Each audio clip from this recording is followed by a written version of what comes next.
Bueno, a Dios le damos gracias en esta tarde por poder estar una vez más delante de su presencia.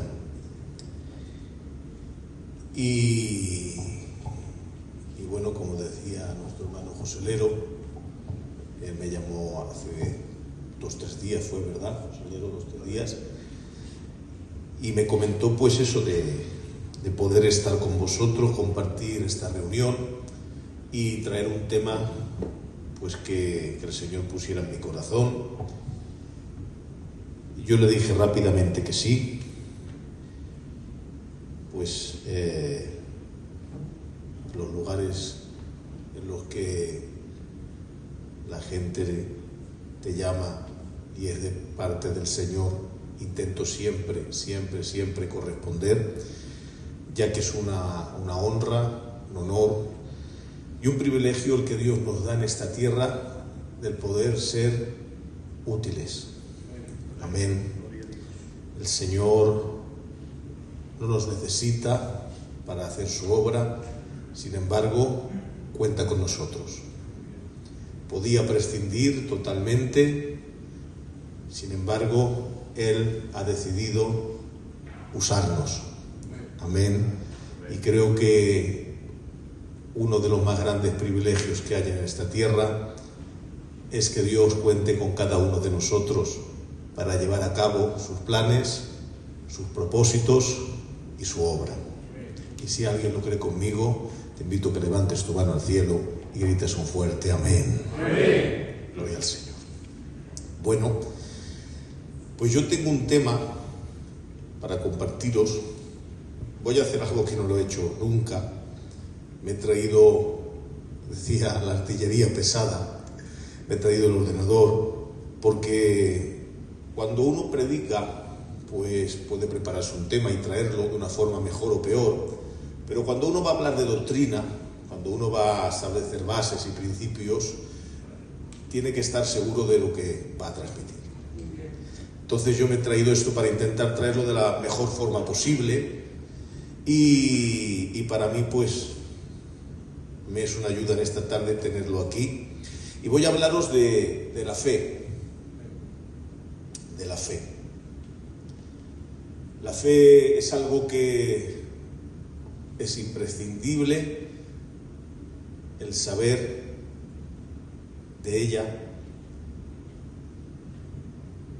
Y lo preparé este tema yo porque hablamos mucho de la fe en nuestros cultos. Decimos que hay 3 tipos de fe en general, pero realmente yo lo que quería es tener una base bíblica, escritural, definirla, separarla, y en esta tarde pues vamos a tomar unos minutos para hablar de ello. Yo quisiera, antes de comenzar, hemos orado, hemos presentado todo al Señor, pero yo quisiera también orar. Si os parece, cerramos un minuto los ojos.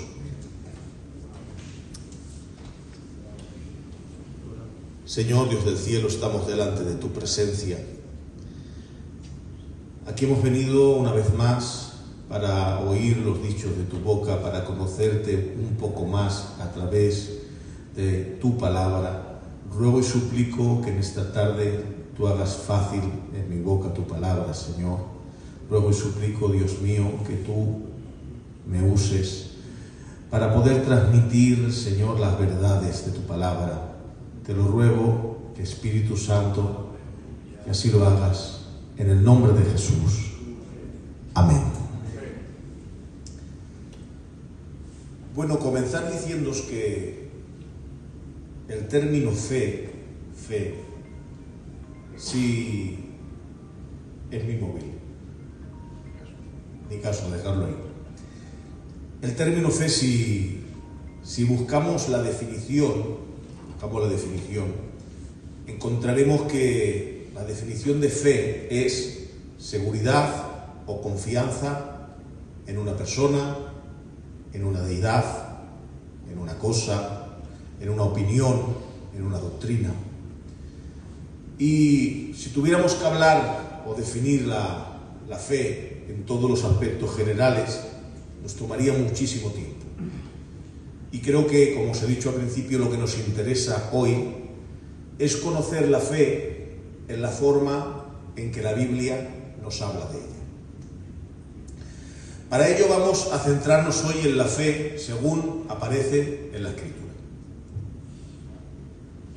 Para comenzar, quisiera daros un dato muy significativo y muy curioso, y es que la palabra fe, en su forma textual, en el Antiguo Testamento, aparece tan solamente en 3 textos. 3 textos donde aparece la palabra fe de forma textual. Yo no he encontrado ninguno más. Capítulo 35, verso 30 del libro de Números, capítulo 57, verso 11 del libro de Isaías, y capítulo 2, verso 4 del libro de Habacuc. Solamente en estos 3 textos aparece la palabra fe en el Antiguo Testamento. Sin embargo, es en el Nuevo Testamento donde la palabra fe, en su forma textual, gramática, aparece pues muchísimas más veces. Por ello, vamos a tomar hoy el Nuevo Testamento para hablar de la fe, sin olvidarnos de una norma de interpretación que es la intertextualidad de la Biblia. ¿Qué es la intertextualidad de la Biblia? Que el Antiguo Testamento es esencial para el entendimiento del Nuevo Testamento y que el Nuevo Testamento es crucial para la comprensión del Antiguo Testamento. Y prueba de ello la tenemos en el tema que estamos tratando hoy. Pues en el Nuevo Testamento vemos que aparece la palabra fe de forma textual ligada a personajes que no lo hace el Antiguo Testamento. ¿Qué quieres decir? Un ejemplo, que el Nuevo Testamento asocia la palabra fe con Abel, algo que el Antiguo Testamento no lo hace. Vemos en el libro de Hebreos capítulo 11, verso 4, dice la Biblia: por la fe, Abel ofreció más excelente sacrificio que Caín. Por la fe, Enoc, otro personaje que el Antiguo Testamento no nos dice nada acerca de la fe ligado a él, pero el Nuevo Testamento sí nos habla. Por la fe, Enoc fue traspuesto para no ver muerte. Otro personaje, por la fe, Sara, siendo estéril, recibió fuerzas para concebir. Vemos que el Nuevo Testamento nos habla de personajes del Antiguo que tuvieron fe, algo que el Antiguo Testamento no nos dice. Por eso, os estoy hablando de esta norma de interpretación que es la intertextualidad de la Biblia. Por ello, hoy vamos a tomar la palabra fe desde la perspectiva del Nuevo Testamento, que es donde hay luz e información. Amén.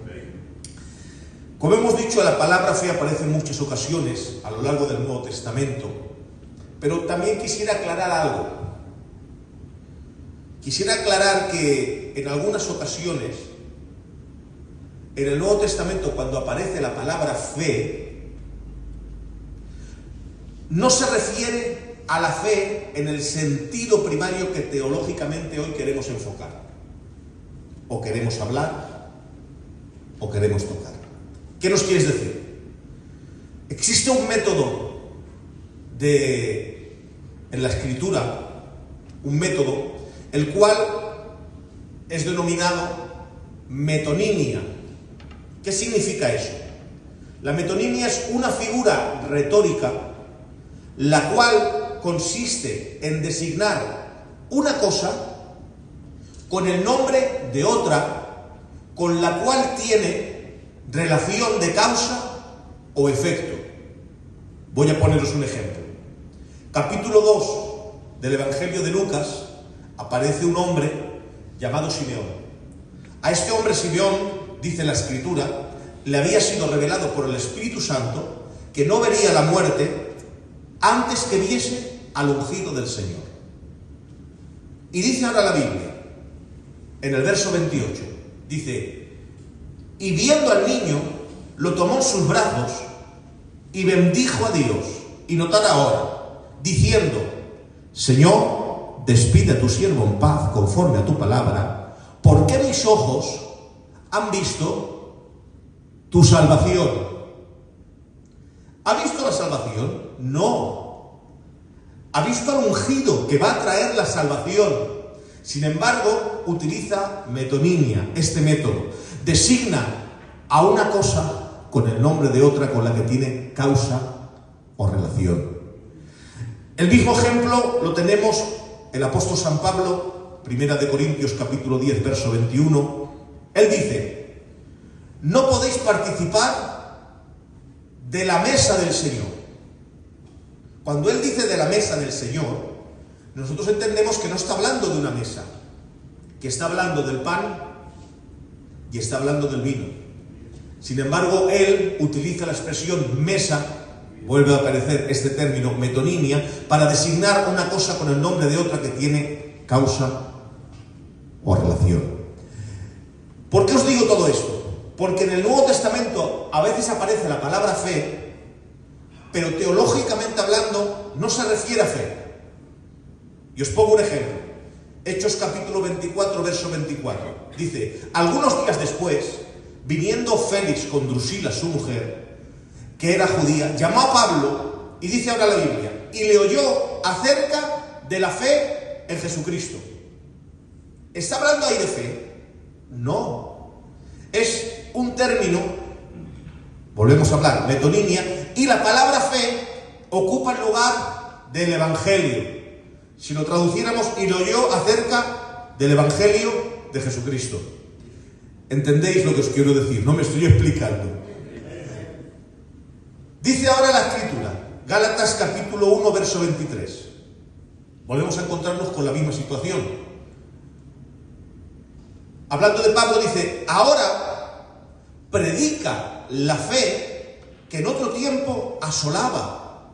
Nos encontramos que aquí aparece la palabra fe, pero no está hablando de la fe que teológicamente queremos hablar, sino está hablando, predica la creencia, predica la doctrina, predica la religión, y podíamos sustituirlo por estas palabras. Por eso es importante entender y hacer una buena exégesis de cuándo está hablando de un término para poder hacer una interpretación correcta. Yo he escuchado muchas veces, Joselero, que la unción pudre los yugos. Lo he escuchado muchas veces. Sin embargo, si ustedes van a la Escritura, se darán cuenta que no se está refiriendo a la unción, que le está refiriendo ese texto en concreto a que a causa del bienestar engordarán los corderos, los bueyes, y a causa de la gordura el yugo se romperá. No es la unción, es la gordura, la grosura, la grasa, la que consigue que el yugo se rompa, no la unción. Esto solamente uno lo puede averiguar cuando realmente hace una exégesis. ¿Por qué digo esto? Porque la fe es un pilar de nuestra creencia. Y tenemos que tener claro cuando la Biblia teológicamente nos habla de lo que es la fe. Amén. Dicho esto, vamos a comenzar diciéndoos que generalmente pues hay tres tipos de fe, aparecen en la Escritura. Pero para comenzar yo quisiera ir a cómo se origina la fe. ¿Cómo surge la fe? En el capítulo 10, verso 17 del libro de Romanos, el apóstol San Pablo dice, así que la fe es por el oír, y el oír por la palabra de Dios. El origen en este texto nos muestra directamente que en el hombre la fe comienza, se origina y tiene su inicio por el oír. A esa conclusión a la que llega Pablo está basada en lo que nos muestran textos anteriores. En los textos anteriores, él dice: ¿cómo pues invocarán en aquel en el cual no han creído? ¿Y cómo creerán en aquel de quien no han oído? ¿Y cómo oirán sin haber quien les predique? ¿Y cómo predicarán si no fueran enviados? De alguna forma aquí el apóstol, de forma invertida, comenzando desde el final hasta el principio, está dando el orden, lo que algunos teólogos denominan el orden salutis, el orden de la salvación. De esta forma, Pablo nos muestra, a través de estos textos, si los ponemos en orden, en vez de final a principio, de principio a final, nos damos cuenta que Dios en su gracia debe enviar quien les predique las buenas nuevas, es decir, su palabra, el Evangelio. En segundo lugar, por la predicación oirán. En tercer lugar, por oír creerán o no, eso es lo que pensamos. Y en cuarto lugar, y al creer, le invocarán. Amén. Por tanto, entendemos que la fe viene por oír y el oír por la palabra de Dios. No voy a entrar en temas doctrinales que podríamos decir cuando el final del texto dice el oír por la palabra de Dios. Entendemos que el hombre natural, a causa de su condición caída por el pecado, dice San Pablo en Corinto, y lo toco así de pasada, que el hombre natural no puede percibir las cosas del Espíritu. Le es imposible. El libro de Isaías, capítulo 42, capítulo 43, capítulo 44, el libro de los Salmos, en el 115, la Biblia nos enseña que llama en diversas ocasiones al hombre natural como que es un hombre sordo, que no puede oír, que no puede percibir. Sin embargo, la Biblia dice, San Pablo escribe, dice, y el oír viene por la palabra de Dios. Samuel Pérez Millos nos enseña, aquellos que no sabemos griego ni dominamos tampoco el hebreo, que somos gente que solamente tiene acceso a las traducciones en español única y exclusivamente, que para llegar al sentido más exacto de lo que los originales nos quieren transmitir, es esencial cotejar varias traducciones, las máximas posibles, y así podemos encontrar cuál es el sentido más apegado al original. Y yo mirando un poco me he dado cuenta que algunas traducciones no ponen oír, que es un verbo, sino ponen un sustantivo que es oído.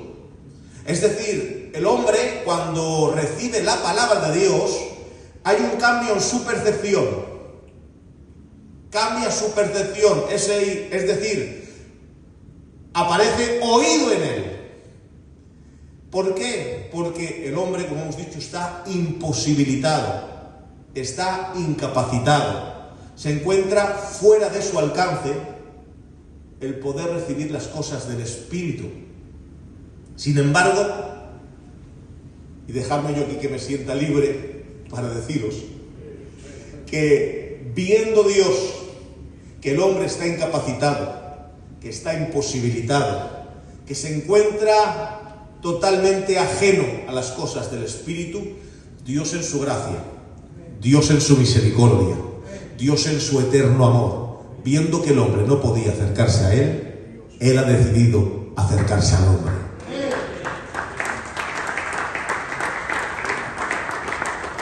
¿Y cómo lo hace? A través de su palabra. Capítulo 1 del libro de Hebreos. Dios, habiendo hablado, no una vez, no dos veces, no 5 veces, muchas veces,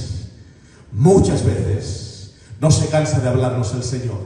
Muchas veces, una y otra vez, envía su palabra que tiene poder, su palabra que es viva, Su palabra que es como una antorcha que ilumina. Su palabra que es como un martillo que quebranta la piedra. Su palabra, hermanos, que es como una espada que penetra hasta partir el corazón y el alma. Envía su palabra, gloria al Señor.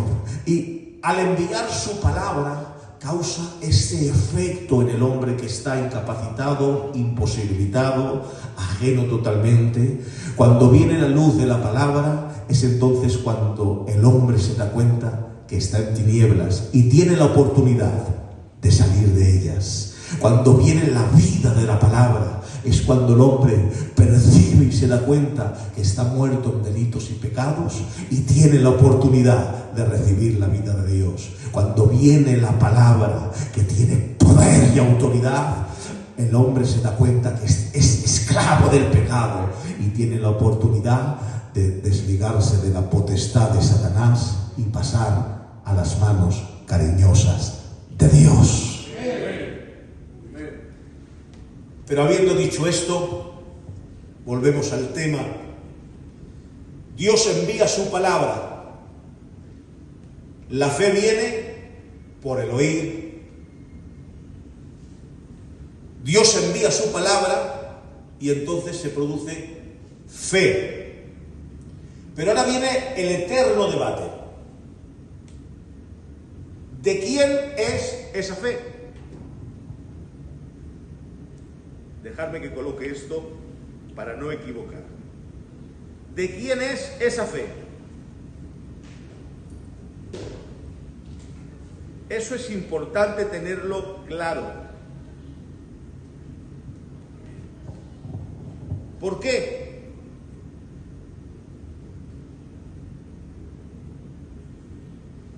Porque es una de las bases de nuestra creencia en la doctrina de la salvación. ¿De quién es esa fe? Dice Efesios capítulo 2, verso 8. Porque por gracia sois salvos. De eso no cabe duda. Por medio de la fe. Y esto no de vosotros, pues es don de Dios. Ahora el dilema está, Joselero, hermanos, ¿cuál es el don? ¿La fe o la gracia? ¿Cuál es la fe que produce salvación? Es lo que tenemos que averiguar para comprender si en este texto está hablando de la gracia como don o de la fe como un don. Ustedes saben que en la Escritura aparece, como hemos dicho al principio, la fe en tres formas. La fe como don del Espíritu, que nos habla 1 de Corintios capítulo 12, verso 8, en adelante. Dice ahora el texto, dice, porque a este, notare, es dado por el Espíritu. Y habla de algunos dones y dice fe. El Espíritu es el que da la fe como un don. El segundo punto es la fe como fruto, también producida por el Espíritu. Gálatas 5:22 dice, mas el fruto del Espíritu es, y dice unos cuantos frutos, y acaba diciendo fe. Quiero destacar que en estos dos versos que hemos dicho, donde aparece la fe como don y donde aparece la fe como fruto, ambas son producidas por la obra del Espíritu en el creyente regenerado.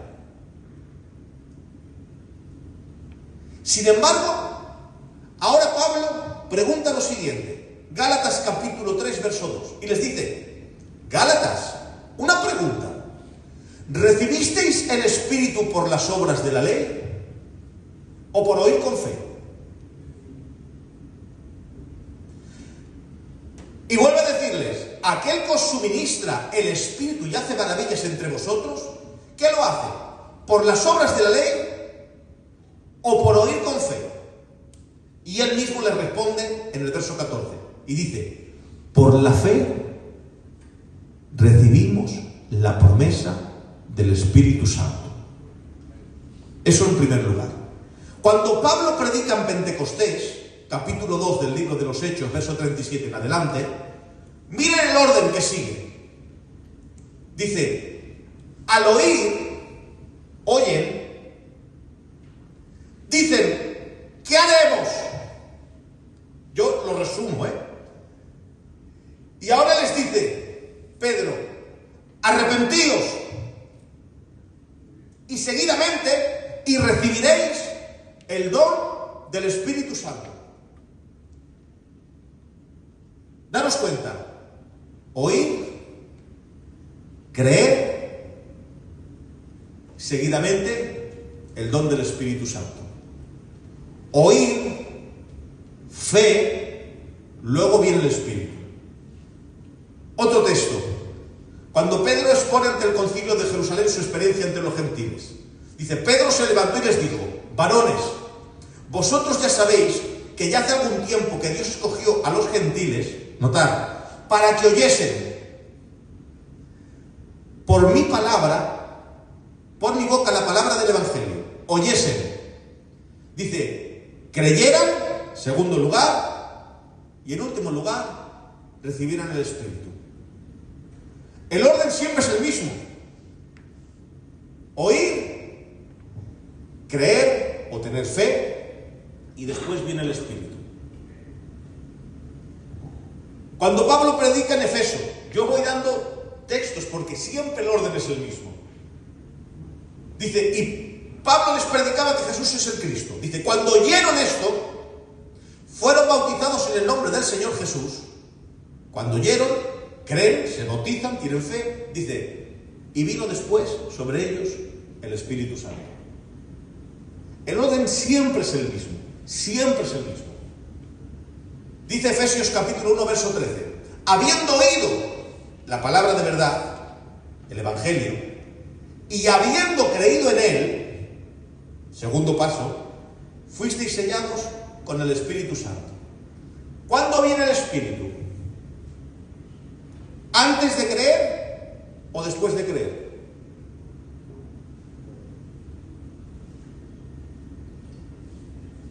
Viene después. Entonces, si miramos, siempre es predicación del Evangelio, creer con fe y a través de esa fe recibir el Espíritu Santo. Por lo cual, esa fe no puede ser recibida por el Espíritu Santo, porque el Espíritu se recibe después. Y así nos lo enseña la Biblia. Entonces, ¿de quién es la fe? ¿De quién es? Que la Biblia nos enseña por la cual los pecados son perdonados y se recibe la salvación. ¿De quién es esa fe? Mateo capítulo 9, verso 2.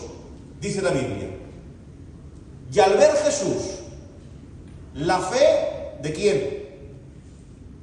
De ellos, la fe de ellos, dice, le dijo al paralítico: ten ánimo, tus pecados te son perdonados. ¿De quién es la fe? Del paralítico.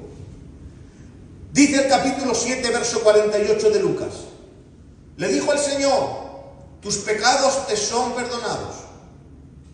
Aquella mujer. Y hay una discrepancia, hablan, y él acaba diciendo: mujer, tu fe te ha salvado. Ve en paz. ¿De quién es la fe? De la persona. De la persona. Esto siempre ocurre así, de esta forma.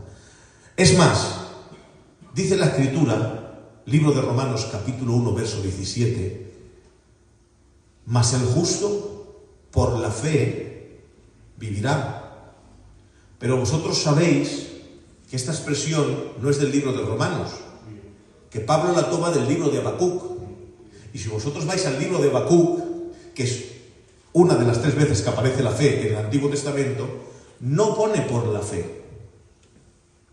Leerlo, dice, mas el justo por su fe vivirá.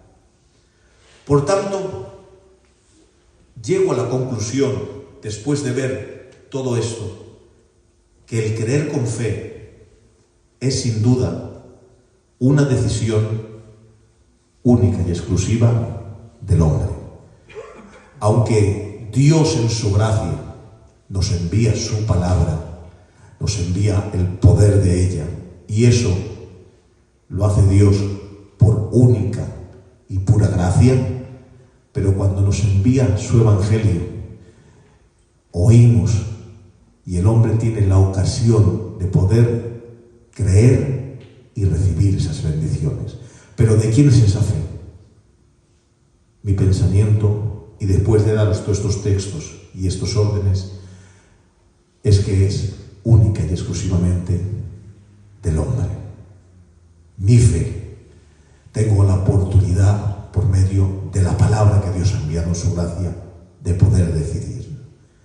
Por eso yo miraba y me daba cuenta que hay mucha gente que dice, esto violenta la soberanía de Dios, pero realmente no violenta en ningún aspecto. ¿Por qué?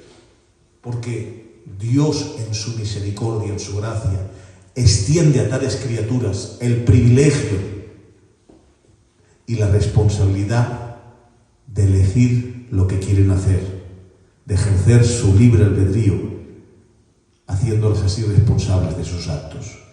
Porque dijo Juan capítulo 12, versos 47 y 48, dice, al que oye mis palabras y no las guarda, yo no le juzgo, porque no he venido a juzgar al mundo, sino a salvar al mundo. El que me rechaza y no recibe mis palabras, tiene quien le juzgue. La palabra que he hablado, ella le juzgará en el día postrero. Es decir, un ejemplo humano lo encontramos en el hecho de que la soberanía de un país no se ve afectada por aquellos que violan sus leyes. No, aunque unos violen sus leyes, quebranten sus leyes, la soberanía de un país no se ve afectada por ello, sino todo lo contrario. Los infractores de esa ley serán detenidos y condenados porque ese Estado sigue siendo soberano. Habiendo dicho esto, entendemos pues lo que Dios ha decidido soberanamente. Juan capítulo 3, verso 16. De tal manera amó Dios al mundo que ha dado a su Hijo unigénito, y dice ahora, para todo aquel que en él cree, no se pierda, mas tenga vida eterna. Sigue diciendo el texto, el que en él cree no es condenado, pero el que no cree ya ha sido condenado. Por tanto, si ustedes ven una y otra vez, la palabra creer en este aspecto es sinónimo de fe. Por tanto, siempre la fe de creer o no creer es única responsabilidad del hombre. Ese es mi pensamiento. Si me equivoco, Joselero, me corriges sin ningún problema y añades lo que tengas que añadir. La fe salvadora es producto del hombre por oír la palabra de Dios. En segundo lugar, la fe como don. La fe como don, Primera de Corintios capítulo 12, verso 8 en adelante, esta sí que dice que es dada por el Espíritu. Es un don que Dios da y no es la fe que tienen todos los cristianos. No es una fe que todos los cristianos poseen. Es un don del Espíritu que solo algunos reciben. Dice la Escritura, capítulo 12, verso 11 de Primera de Corintios, pero todas estas cosas las hace uno mismo, las hace uno y el mismo Espíritu, repartiendo a cada uno en particular como Él quiere. El Señor es el que da a cada uno el don que quiere, y así la fe. Entonces, el don de fe es algo que proviene directamente de la gracia de Dios. No es mi fe, sino es la fe que Dios me da. Es un don. Es aplicada a mí de forma sobrenatural. Por eso es un don, un regalo. Significa que no se puede conseguir de ninguna otra clase de forma. Que no hay esfuerzo humano que pueda alcanzar ese tipo de fe. Que no hay forma ni religiosa o intelectual que pueda llegar a ese tipo de fe. Es un don de Dios. Es una fe sobrenatural y lo da Dios como quiere. ¿Y dónde la vemos esa fe? Pablo nos habla de esa fe y cómo obra. Nos dice, 1 Corintios capítulo 13, verso 2. Dice, si tuviese toda fe de tal manera que dijera a los montes que se trasladasen, está hablando de ese tipo de fe. Una fe de poder, una fe que actúa de forma sobrenatural. Hay en la Biblia, aunque la Biblia no nos da directamente y nos habla que obró ese tipo de fe, pero sí la mayoría de teólogos están de acuerdo en que cuando en el capítulo 3 subían aquellos dos hombres y se encontraron con aquel paralítico y Pedro y Juan le dijeron no tenemos oro ni plata y Pedro le extendió la mano y lo levantó, muchos están de acuerdo en decir que ahí operó ese don de fe. Una fe poderosa, una fe sobrenatural. De la misma forma también dicen y opinan y creen que en el capítulo 20 del libro de los Hechos, cuando aquel joven Eutico que estaba escuchando a Pablo disertar tan largamente y se cayó y murió, y Pablo bajó corriendo, lo abrazó y dice la Biblia que resucitó, allí también muchos creen que operó ese don de fe. Un don sobrenatural de fe que actúa poderosamente siempre con un propósito. 1 Corintios capítulo 14, verso 12, para edificación de la iglesia. El don de fe jamás aparecerá para que uno se dé tono. El don de fe jamás aparecerá para el interés propio. El don de fe solamente, única y exclusivamente, operará para edificación de la iglesia.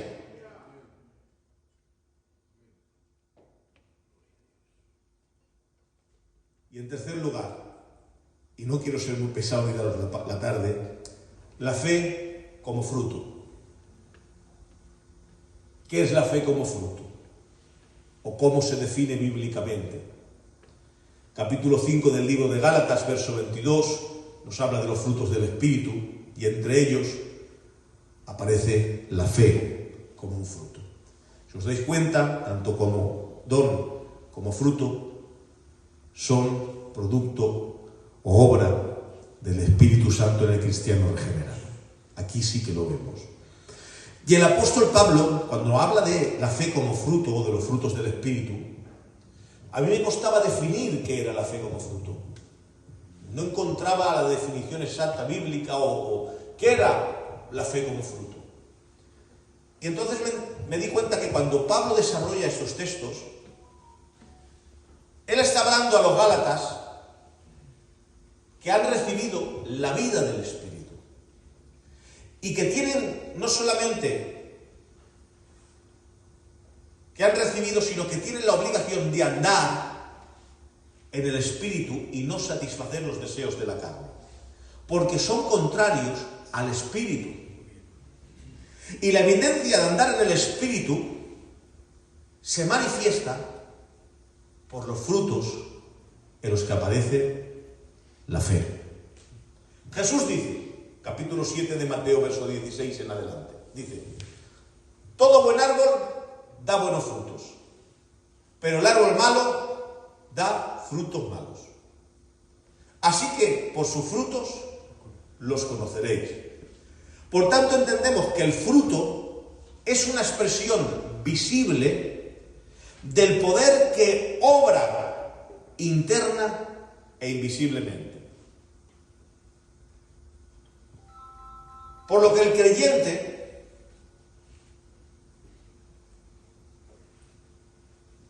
andar en el Espíritu, su fruto es lo que hemos dicho: gozo, paz, amor, paciencia, y entre ellos fe. Y yo miraba y decía, bueno, ¿y cómo se define esto, Señor? La fe, que es un fruto, ¿cómo la defino? Y iba tomando notas, iba mirando y encontraba algo, y aunque quizá no sea el ejemplo más doctrinal, pero sí muy ilustrativo. Y encontraba que cuando Abraham es llamado, dice el libro de Hebreos, dice, y por la fe salió sin saber dónde iba. Y aparece en la Escritura en varias ocasiones, y su fe le fue contada por justicia.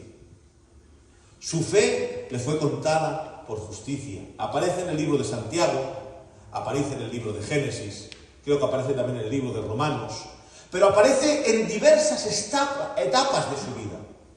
En diversas etapas.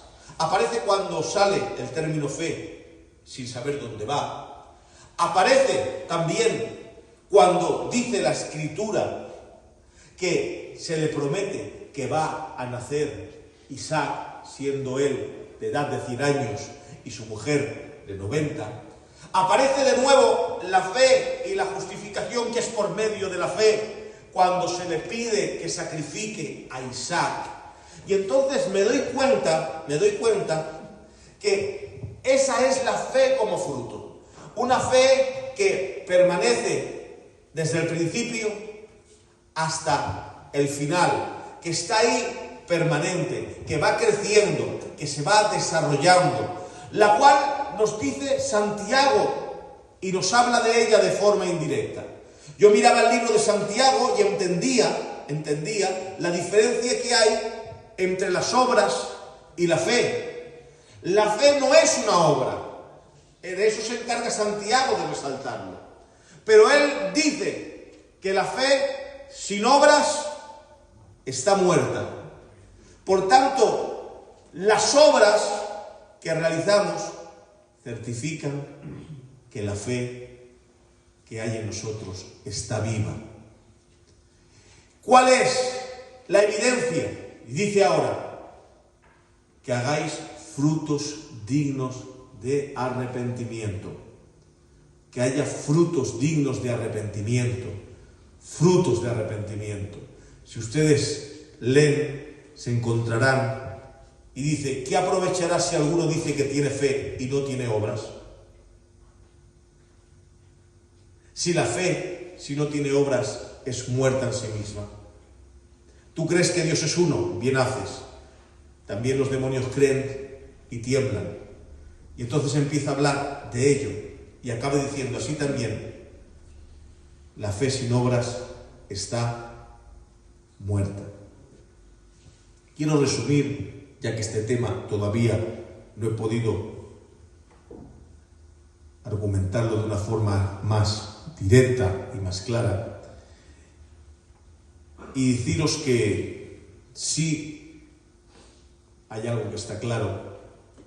Si ustedes miran el capítulo 5 de Gálatas, que es el que hemos hablado, y lo comparan con las otras ocasiones en que Pablo habla del mismo tema, llegaremos a entender que la fe como fruto es aquella que se obtiene por medio del Espíritu, sin duda alguna, y nos hace vivir de forma entregada delante de Dios. Hay muchos temas, hay muchos textos. Yo ahora mismo aquí podría estar citando y hablando, pero creo que liaríamos un poco el tema porque yo no lo tengo preparado, no por otra cosa. Así que no añado nada más. 3 tipos de fe. La fe que te salva, bajo mi punto de vista, y vuelvo a repetir que aquí está Joselero para corregir y añadir lo que él quiera. Bajo mi punto de vista es una fe que pertenece única y exclusivamente al hombre o a la mujer, siempre producida porque Dios envía su palabra en su gracia. En segundo lugar, la fe como don la da Dios a quien quiere y es algo sobrenatural que no se puede obtener de otra forma. Y la fe como fruto es la que se produce en la vida del cristiano que vive en santidad y se mantiene hasta el final de sus días. Cierra tus ojos, inclina tu rostro y dale gracias al Señor